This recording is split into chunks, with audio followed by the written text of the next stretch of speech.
Your ears do not deceive you. You have just entered the Cryptid Creator Corner, brought to you by your friends at Comic Book Yeti. So without further ado, let's get on to the interview.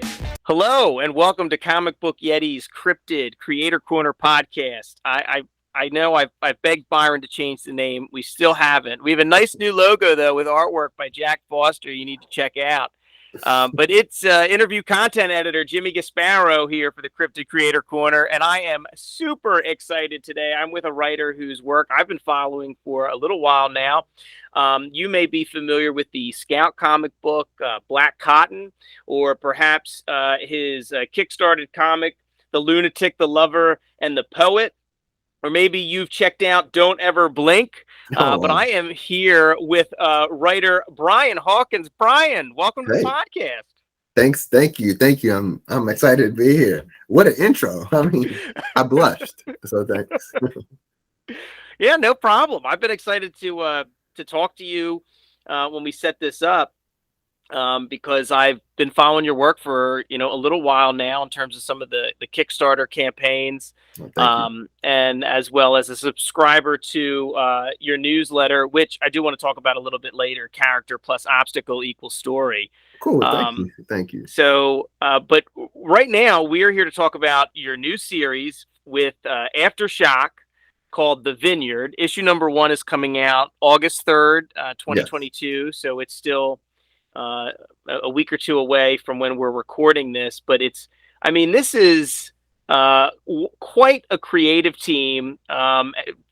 Listeners to this podcast will certainly recognize some names that I've talked about on Twitter before, but artwork by Sammy Cavella, colorist Jason Wordy, and letterer Taylor Esposito. So Brian, talk to me about The Vineyard. Oh, The Vineyard.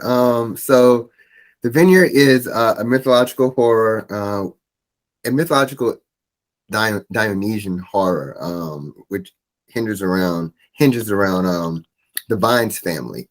And the Vines family, their patron god is the god of wine, Dionysus. And so the family's patriarch, Didakai Vines, has a very special relationship, a very zealot-like belief in this god of wine. And it's kind of set the tone for his family. His family, his wife, his oldest daughter, and his son are kind of brought up into this this belief system that revolves around the god of wine, Dionysus. And so the kicker here is that Dionysus requires 4 sacrifices, 4 killings per year, in order for the family to be blessed, blessed financially, blessed just holistically. And so up until this very point when the story begins, Didakai has been the one to carry out the 4 sacrifices each year. And he can't this year because within the last year, he was in an accident. And so he's now paralyzed from the waist down. And so those duties have fallen to Maranatha, his wife. And so the story picks up where she's attempting to make the first sacrifice, to go through the first kill, and she's really struggling with it, and her son steps in, and that basically sets the tone and sets the ball rolling for what is a horror story, a horror family story, if you will. I kind of liken it to the Haunting of Hill House mixed with little Ready or Not. So yeah, that is okay.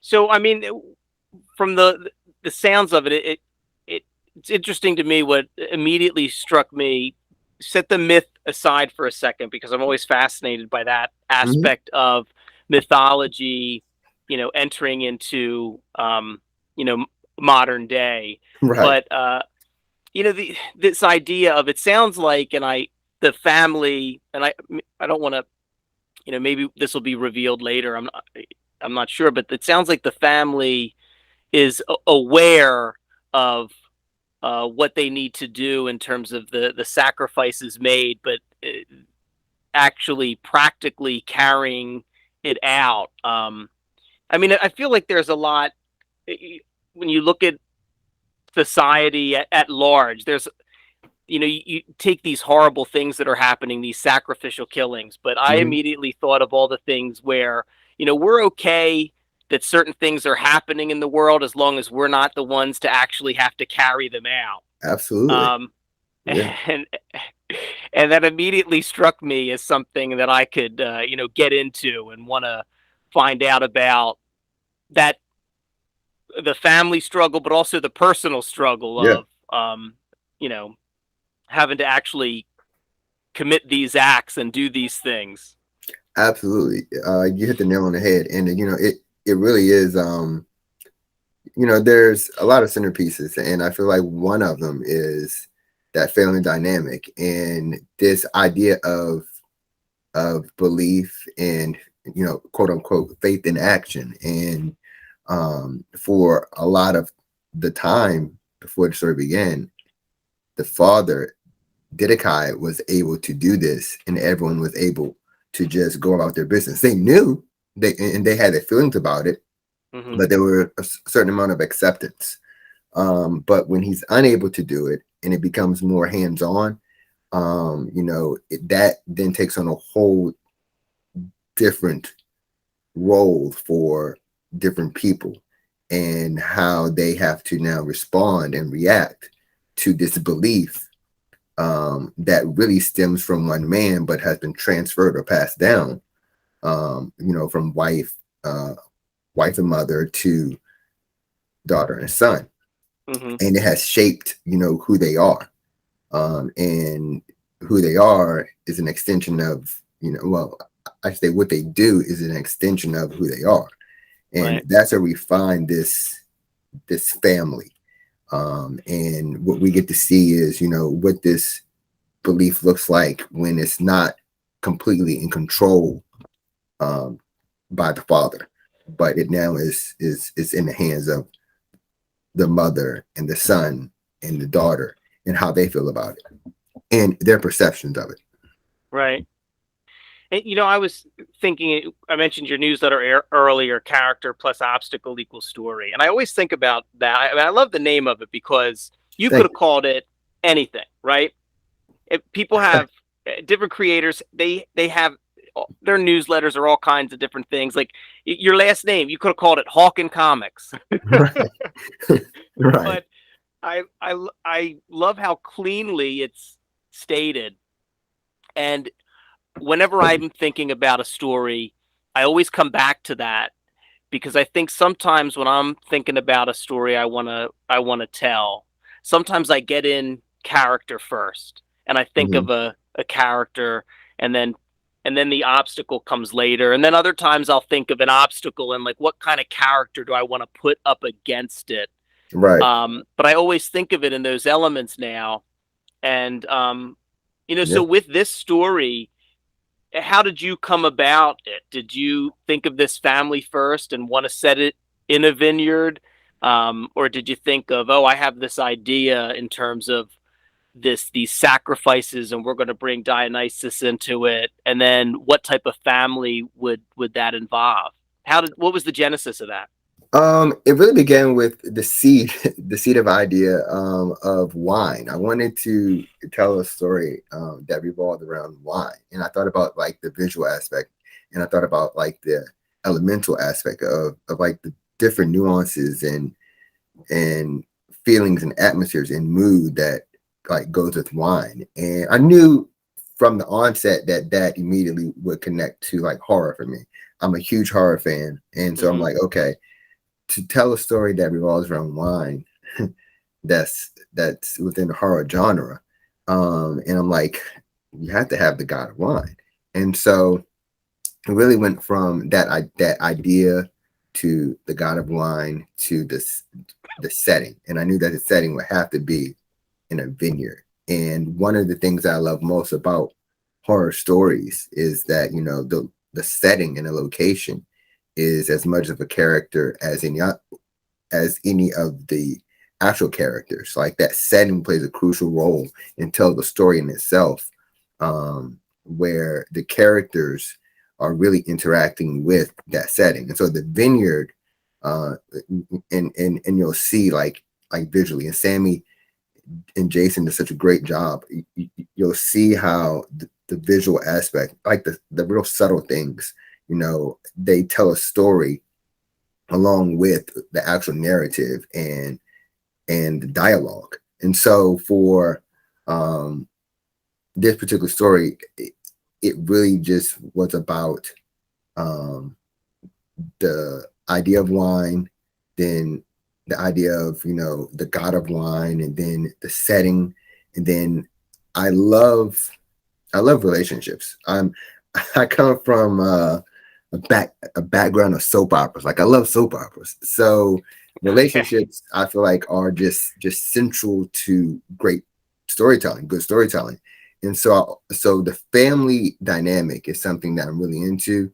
And so I'm like, yeah, there has to be a family that is involved in this, because you'll get all the relationship drama, and you get to see the human condition at its best and at its worst, you know, within a family structure. So you have this family structure that's placed within the vineyard setting, and you have this existential, otherworldly god of wine, and, you know, and you have this whole genetic makeup for a great horror story because of the visual aspects of wine, et cetera, et cetera.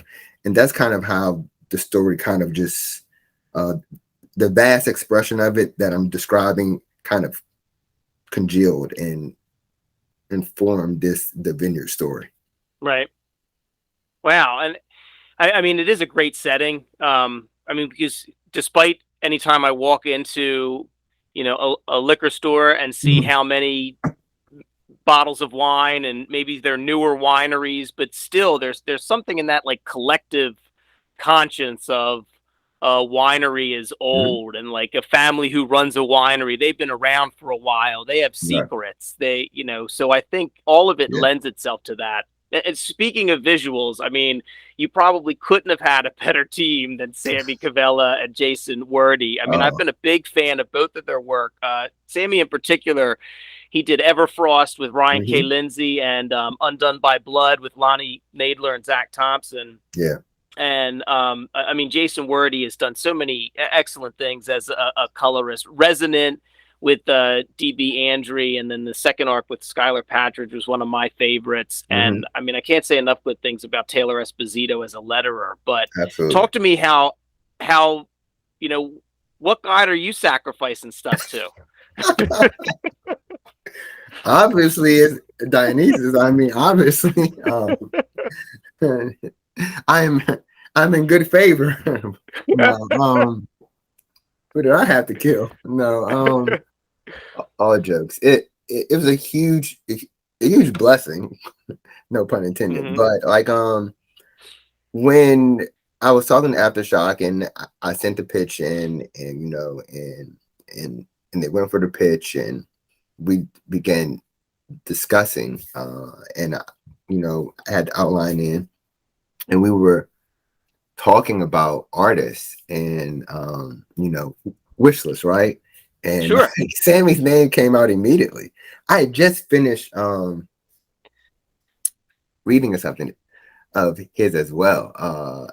I read, you know, Undone by Blood Volume 2, and I was like, man, like, I love how I love his art. I love how he depicts characters, like the setting. I'm just like, I could see him doing the Vineyard. So immediately he was like number one on my wish list. I didn't even say any other artists.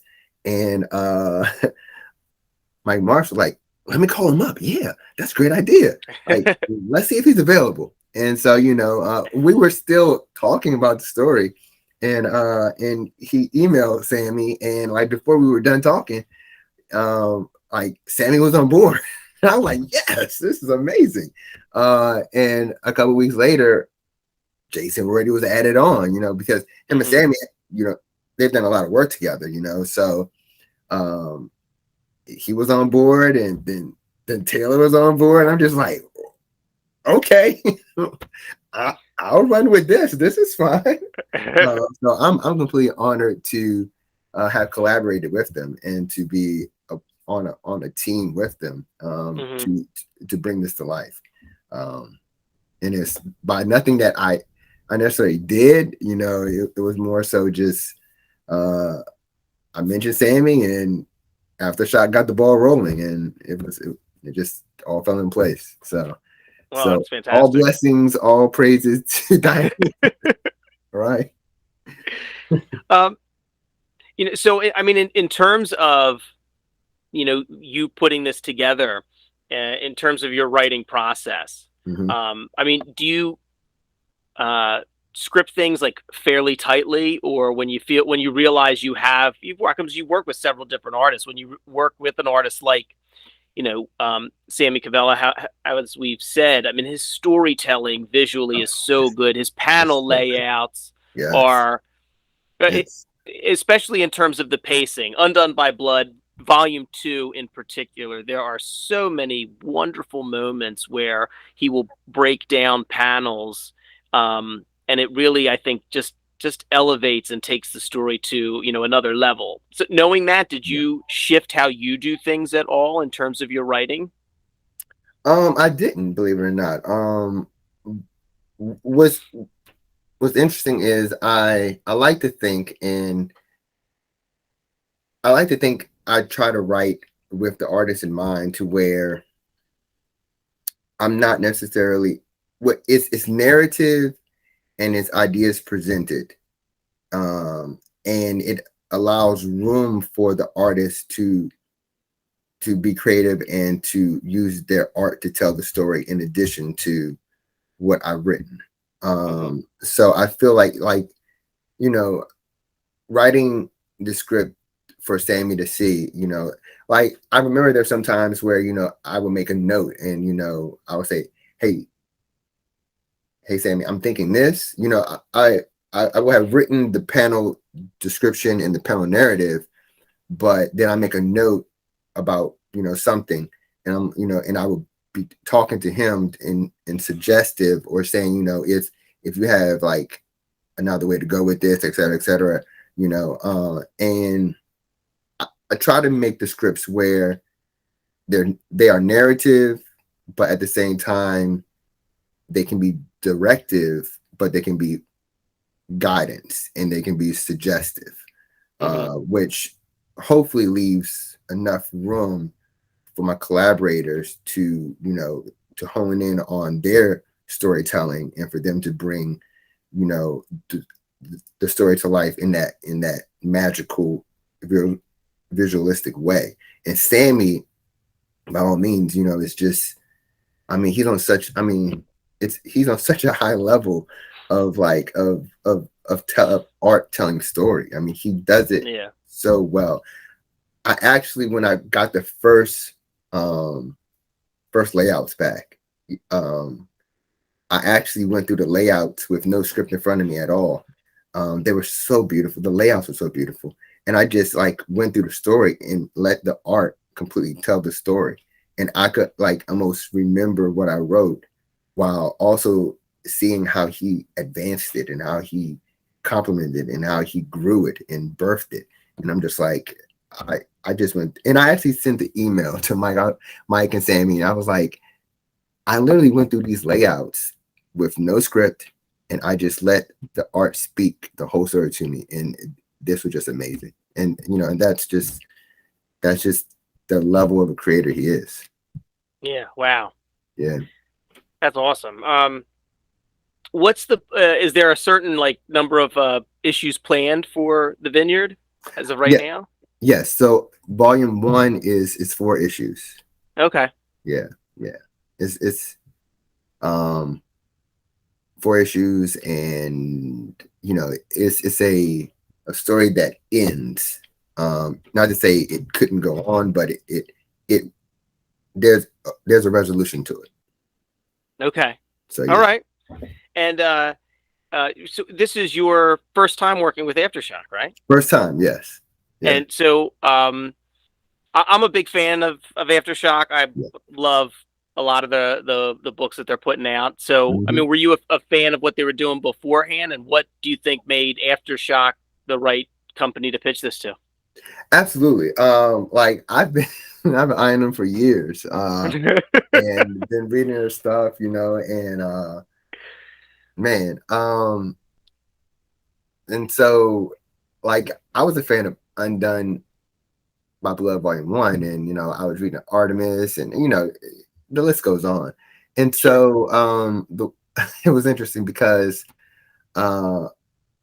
Ryan Carroll reached out to me through DMs on Twitter.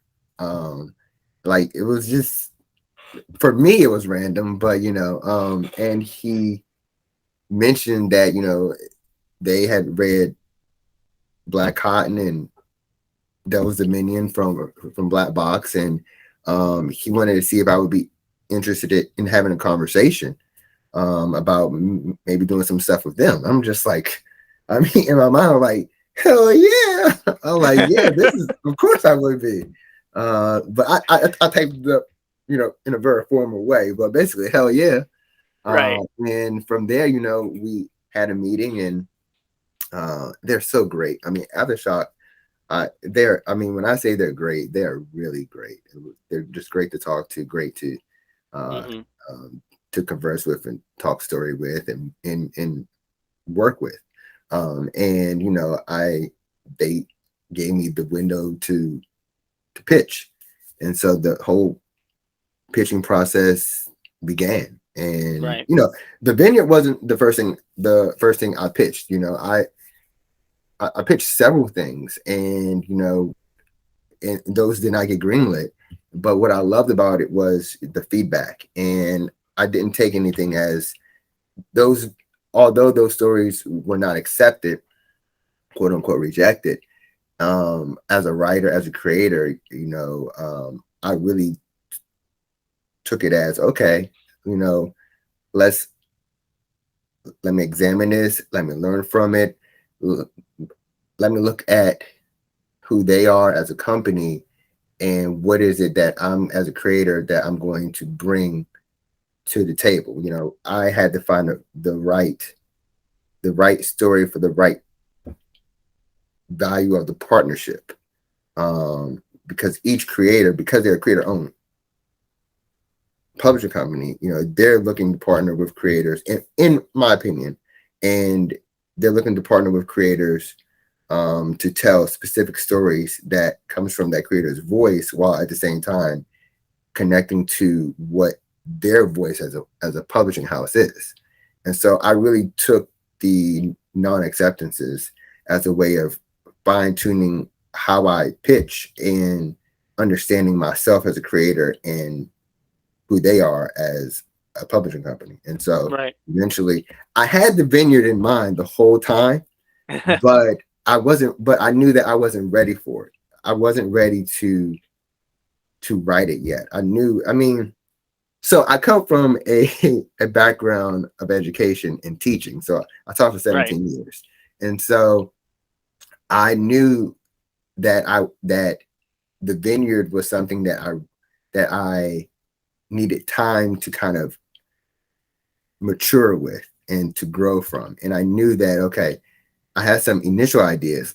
Let me send these ideas. And I kind of use those ideas as a way, although I wanted them to be greenlit, I use those ideas to kind of like hone the craft, and also to mature me, to be able to write the Vineyard pitch the way that it needed to be written for Aftershock. Okay. Understanding better who Aftershock was, and understanding better who I was as a creator and writer attempting to partner with Aftershock. Hope that makes sense. No, it does. No, it totally makes sense. I mean, because that's, you see in this industry, that's part of it, right? Like sometimes somebody could get a non-acceptance or rejection after rejection after rejection. It doesn't mean that they have bad ideas. Maybe they're not right for whatever the company is. Right. No, I think it makes sense. I mean, did you always have that view when you started out? Like, I'm going to write because this is tough. Very few people have a lot of success or really any success right off the bat. Did it Mhm. take you a while to get to the point to realize, hey, I just got to keep working at this and I can't take everything so personally, like my ideas are crap and I'm going to ball them all up and throw them in the trash? Like, did it take you a while to get there, or from right off the bat were you like, hey, if I'm going to do this, I have to know that persistence is key? It definitely didn't happen right off the bat. Like, I think so with writing in particular, well, writing overall, but specifically and particularly with comic book writing, Hmm. I definitely made a decision early on where I'm going to stick with this. I'm not going to give up. I'm going to just I read early on like it like it takes like 7 to 10 years to get like into the industry. I read that like in 2012 when I was first starting off, and I just made the commitment to make so many mistakes to just like keep going at it, keep going at it, keep going at it. And but that doesn't mean that I had the right mindset, like that mindset of like non-acceptance equals growth. Um, I definitely through the beginning to like a median somewhere, I grew to understand. I guess you could say I lessened my ego. Like the process of aspiring to be a writer or be a creative can be a humbling one. And I think that my ego, I learned how to lessen my ego, and I learned, um, growth mindset instead of like, what, that idea is the best, whatever, blah, blah, blah. And, it's not, not necessarily that the idea is bad. The idea just might not be workable. It just might not match whoever you want it to go to. Hmm. And so I just learned that lesson. And it really is about, for me, it's about self-knowledge. It's about knowing myself. And I've been I would say a practitioner of self-knowledge and in trying to know who I am, for the better part of at least 10 years now. And it's always a process. And that process of knowing myself has affected, how I go about my quote unquote writing career. It's all kind of intertwined, and it's just lessening of the ego, and allowing the process to be what it is, and looking at your trajectories and slowing down a little bit, taking a step back, observing, and not trying to, it's all about management. And that came with a lot of learning from failure. What is I mean, in kind of keeping with that, what has been the biggest, I guess, differences to you, or learning experiences, that you would pass down to somebody else as an educator when you're approaching like a Kickstarter project versus a creator owned? So I am still trying to figure Kickstarter out, and I haven't given up on Kickstarter because I'm just that kind of, not to be cliche or whatever, but I'm just that kind of person where I don't like to necessarily quit things. Hmm. And when it comes to creating and writing, I'm really like I don't want to quit things. So I'm still trying to figure out Kickstarter, but the small success, or the success that I have had on Kickstarter, um, it's been about approach, management, and consistency. The difference between, and I think this is your question, correct me if I'm wrong, between um, independently launching something through like self-publishing with Kickstarter and creator owned with an indie publisher, um, is it really is about, I guess, control. And I really have been thinking about this a lot lately, Hmm. where like to pitch to a company, even though it's creator owned, there's still this path of approval to a certain extent, to where, you know, you're playing to a different market, or you're creating to a different market, right? And that market begins with that company and what that company is looking for. And so so you have to figure out is this idea marketable for this avenue towards this company, that you know, is it profitable? Is there value in it for me and for them? And you kind of have to, in my opinion, you should gear your creator on going to an independent company in that sense. Whereas, you know, like, will this work for image, quote unquote? Or is it me saying, I like this idea and I would love for it to be on image? That's the difference between in my opinion, that's the difference between just having a creative mindset versus a creative business mindset. And I think, you know, picking which story works for what company or where you want it to go is very important. There are some stories that I have in mind that I just want to do self-publishing. I just want to do under my own imprint, because I just want this level of control. And I know that this isn't necessarily for someone else.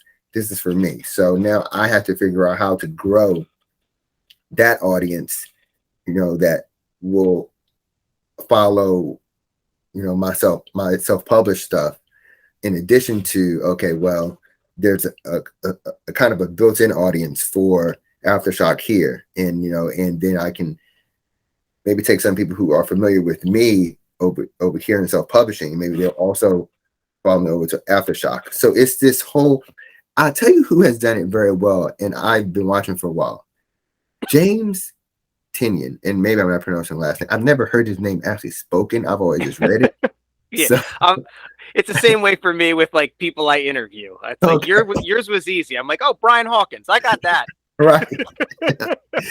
Trying to make it easy, right? So James Tinian has done a very, very great job at kind of balancing the scales, where he's writing Batman, but he's writing for Boom, you know, his own creator owned. He's doing creator owned with Department of Truth, and you know, he balanced it out. And I even read an article about how he wanted to play with the idea of kind of getting that badge of writing Batman and, you know, and writing for DC, to see how it would, you know, inform or influence his creator own stuff. And I think, you know, he did that very well, to where, you know, he was able to just say, I'm just going to do creator own stuff now.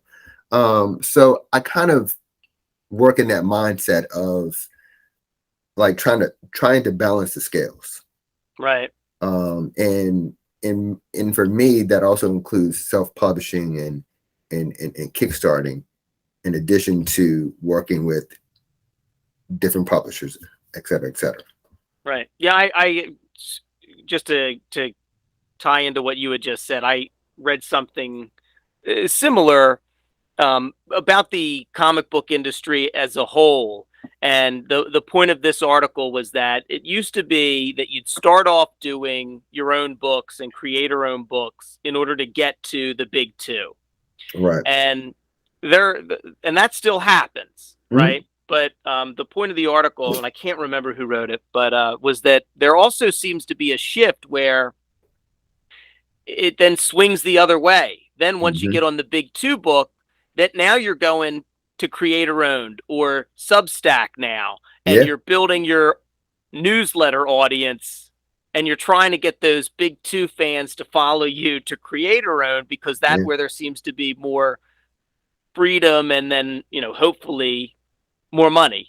Yeah, right. Hopefully, right. We all hope. Dionysus, where are you? Where are you, Dionysus?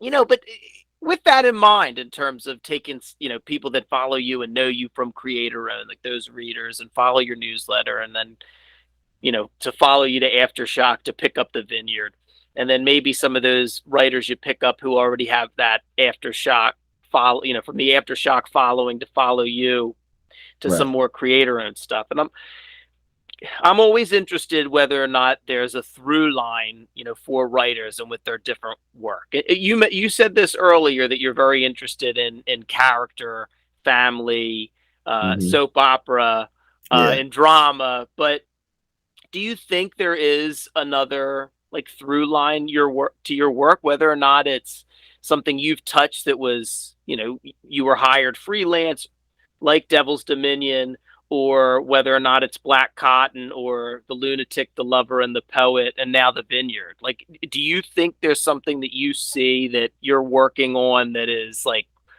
a Brian Hawkins story? Something other than what I'm working on now is there a Brian Hawkins story? Yeah, I mean, if you look at all your things, can you Right. can you see something that, yeah, this is why I like telling these types of stories? Absolutely. Yeah, it's at the end of the day, I'm a Shakespeare. I'm a Shakespeare guy. One of my favorite, if not my favorite class in undergrad was Professor Bill Griffin, Shakespeare class. And I enjoyed Shakespeare in high school, in 10th grade. It's Okay. probably weird of me to say that, but I did. I did. Now, hey, look, not to cut you off, but I want to commiserate. I'm right there with you. I I I I I went to St. Joe's in Philly, and I was in the theater there all 4 years. I was and one of the things we had to do was a monologue, and I did one of Iago's monologues for Oh, wow. Othello, and I still know it. And Oh, nice. if I That's so cool. not really, because if I get drunk enough, I'll just stand on a chair and do it at a party. So I have to see. Oh, I have to see that. I have to see now, that. give me like a couple beers in, I'll be up on a chair. What's he then that says I play the villain? Oh, so, hey, Universal Willing, I hope we meet up in real life because I'm going to call you on that. I'm going to have bourbon and beers ready. All right. Um, But go I ahead. love You it. said I cut you off. You said you No, no, liked no. Shakespeare in high school. No, that's totally fine. I love that. Yes, like I'm a Shakespeare guy, so and I always just felt that what Shakespeare was so great at doing, and maybe the best ever, is hitting on the human condition, and he told it through so many different vehicles. We can call them genres, we can call them whatever, but he used so many different vehicles to hit on the human condition, and I feel that for me, like as an English teacher, I taught kind of through the human condition. That was my centerpiece. It was integral to understanding literature. And for my writing, it's the human condition, and whether I'm in fantasy or horror or something dramatic, I'm still focusing on the human condition and the experience that comes through it, and how we're able to see ourselves as real people, see ourselves through stories, and the only way we do that is through the human condition. So the Vineyard, as an example, is a reflection of that. It's a portion of us. I mean, it's a portion of that reflection of the human condition, where I'm examining society, I'm examining belief, I'm examining the family dynamics, the pain, the suffering, the angst, the obedience that goes along with being a part of a family, and those things that are passed down to you. So I would say that through line for me is definitely the human condition. Well, that's I didn't know what type of answer I expected, but that was a damn good one. Okay, cool, thanks. Thank you.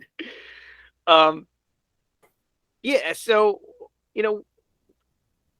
bringing it back to the Vineyard, what you did, and when you pitch something like this, and I mean, do you already have most of those issues, plotted out in your head or outlined, or like do you give yourself some room once the pitch is accepted to say, oh, I just thought of this, or Sammy just came to me with this idea, and we need to pivot. Do you have that room to do that with something like this? So for this, the process began with the pitch, which was basically a log line, and I gave a summary of the story. When and through that, it was accepted and greenlit. We had a conversation about it after the initial acceptance of the like written pitch, and then the next steps was the outline. Okay. And outline was where I really got a chance to. So to answer a portion of your question,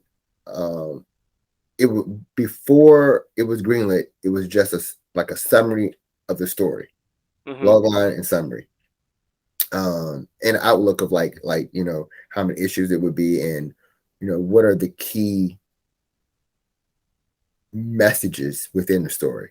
From there, once it was greenlit, I was then tasked with outlining it. And when I began to outline it, you then get into more of the specifics. And the way I outline is, I go like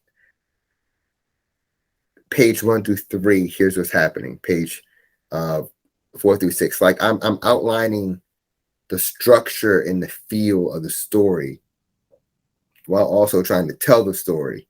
And so I'm thinking about turn pages, and I'm thinking about what's happening. I'm thinking about it in the structure of a comic book then. And so I outlined all 4 issues. And within that outline and those 4 issues, some things in the summary evolved.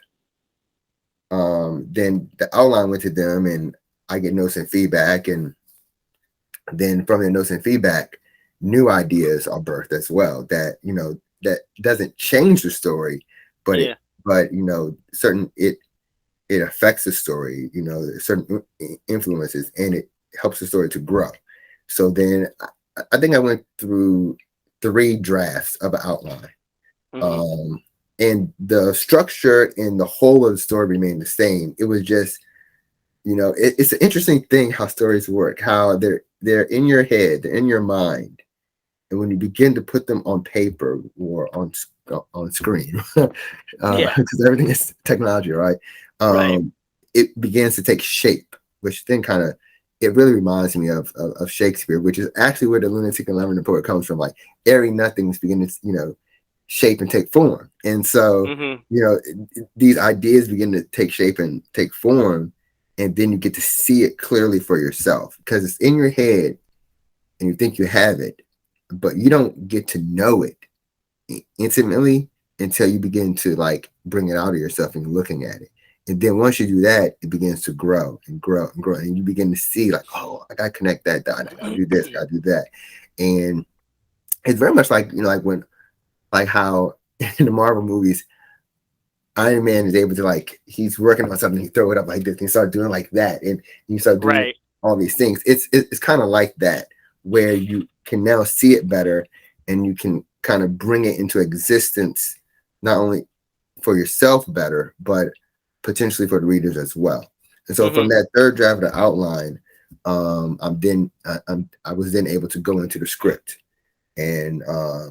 but at that time, speaking specifically to the Vineyard, I already knew that Sammy was going to be the artist.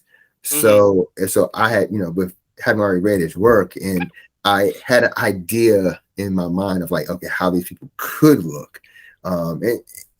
And so I was able to give like suggestive notes, et cetera, speaking to Sammy while scripting as well. And I think it was after the first, it was either after the last outline or right when I was working on the first script, I got the first concept art. And it's so amazing because you have this vague kind of foggy visions of the characters. But the minute that you get the first concepts of the character, now when you write, you can actually see those characters now. And so while I was in issue 1, I was able to see those first concepts. So it was cool. But that was the process from summary, from pitch, log line, summary, outlook to outline, outline draft 2, outline draft 3, then script. It's quite a process to get. It is. I mean, and I'm always amazed when I talk to creators and kind of get that real intimate breakdown, because I still think there are comic book fans, casual readers who still don't get how long it takes to get to a finished and completed comic book. Yeah. Something you said now just reminded me, because I was going through some things in preparation for this and rereading The Lunatic, The Lover, and the Poet, and I think it was that first issue or act. You at the end of it, you had included information, because it originally was like a screenplay, and how it like changed over time. And I love that. I love getting into those ideas and seeing like, oh yeah, this was going to be, A, B, C, and D, and now and it changed, and then this happened, and I sat with it for a couple of months, and then it was this, and to see like how those things grow and develop. I mean, it really, you realize that more so than anything else, like, stories are alive, Absolutely. and I love seeing that life, I love seeing it grow and change, and I like to see what threads a writer or an artist pulled on, and to get to the finished product. One thing I did want to ask you about in terms of your Scout, the Scout series, Black Cotton. I mean, when you were writing that, did you? There's been so many incidences since that came out, and even before it, in terms of police violence, in terms of racial killings. The Black Lives Matter movement. George Floyd was after that. Was there, when you're writing it and putting something like that together, did it, at a certain point, did it get like hard to do to finish because of what was going on like in the outside world? Black Cotton is by far the hardest thing that I've ever written. It's the most challenging and the hardest thing, 100%. And I'm not even gonna say it's because of necessarily. It's not all because of what was going on, but there is a portion of it because there's although it's alternative reality, there's this huge reality component to Black Cotton. Set in an alternate reality, but it parallels this reality to such a significant degree that it's very real. And myself being a Black man writing from the perspective, I'm writing from the perspective of a Black man, but the character is Black, but he's not Black actually. He's actually what we understand in America to be the 1% white man, but visually he's a Black man. And not only visually is he a Black man, but he's what a Black man would be if there had never been any slavery at all in this world. So there's so many things that was happening with Black Cotton where Patrick and I had to step back,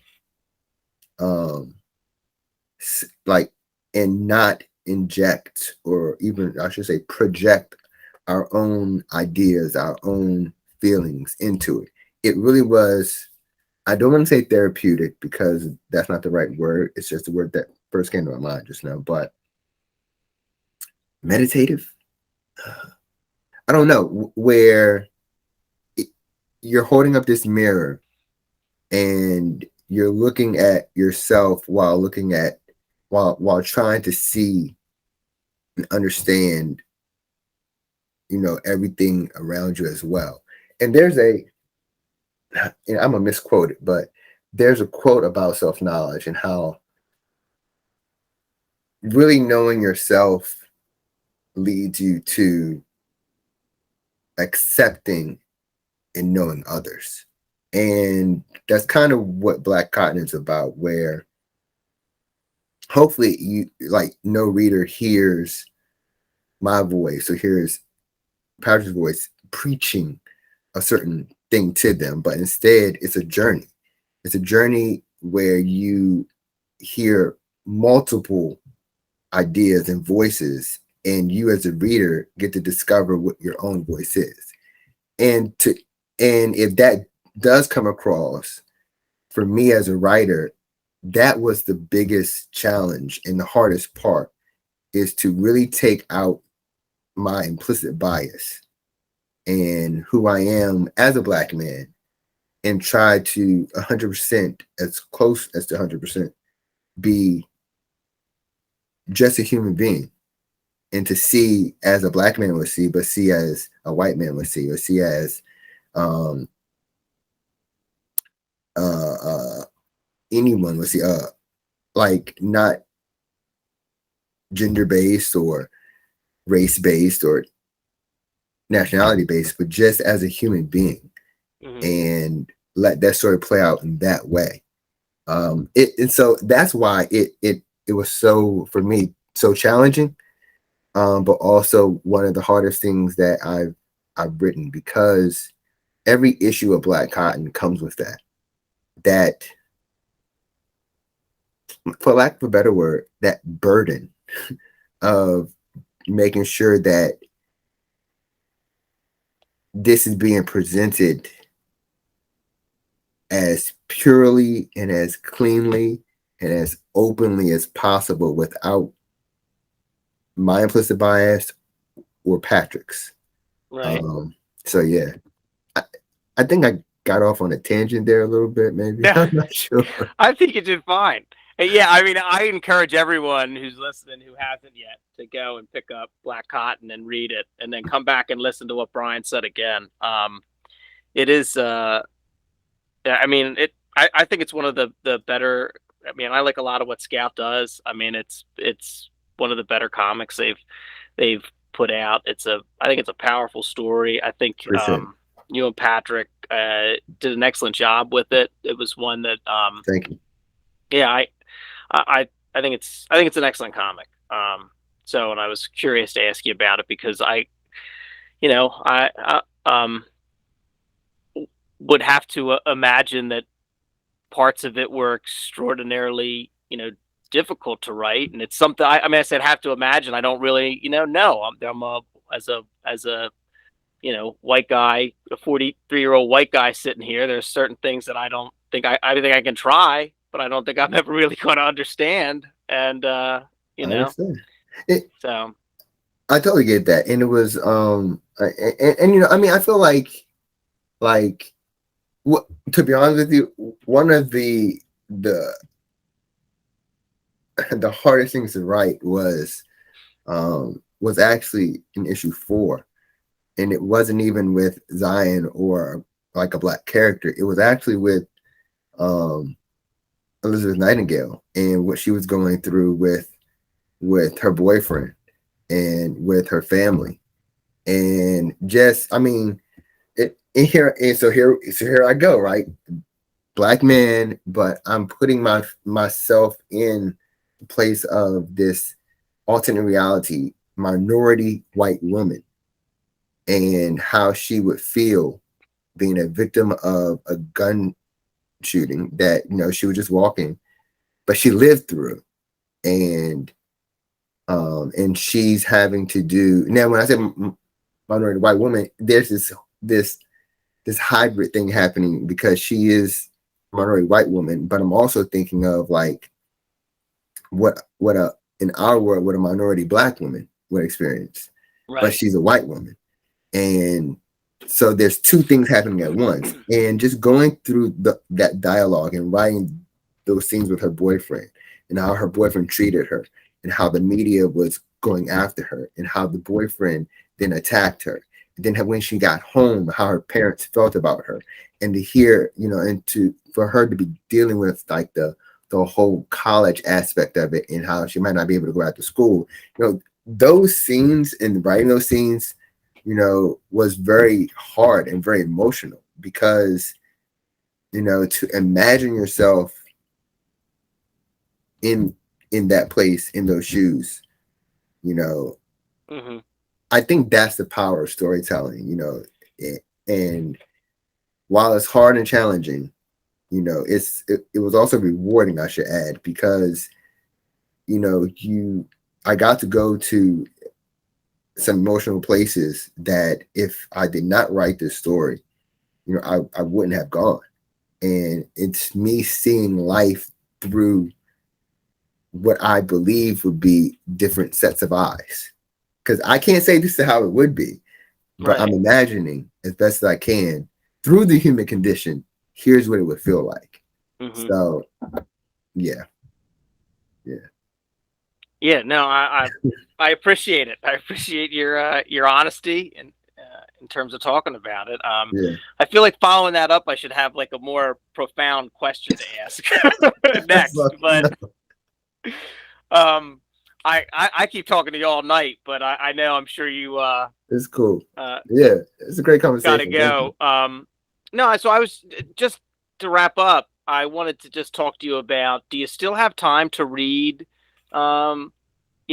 Comics for fun, and is there anything you're reading and into right now?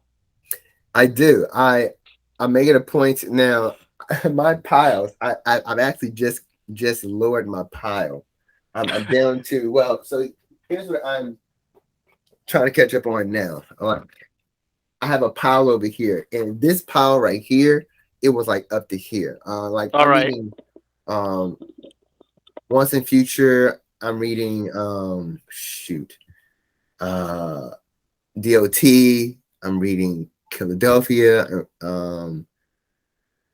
Nita Halls just ended. I'm reading Deadly Class. I love Deadly Class. I've always been a fan of that.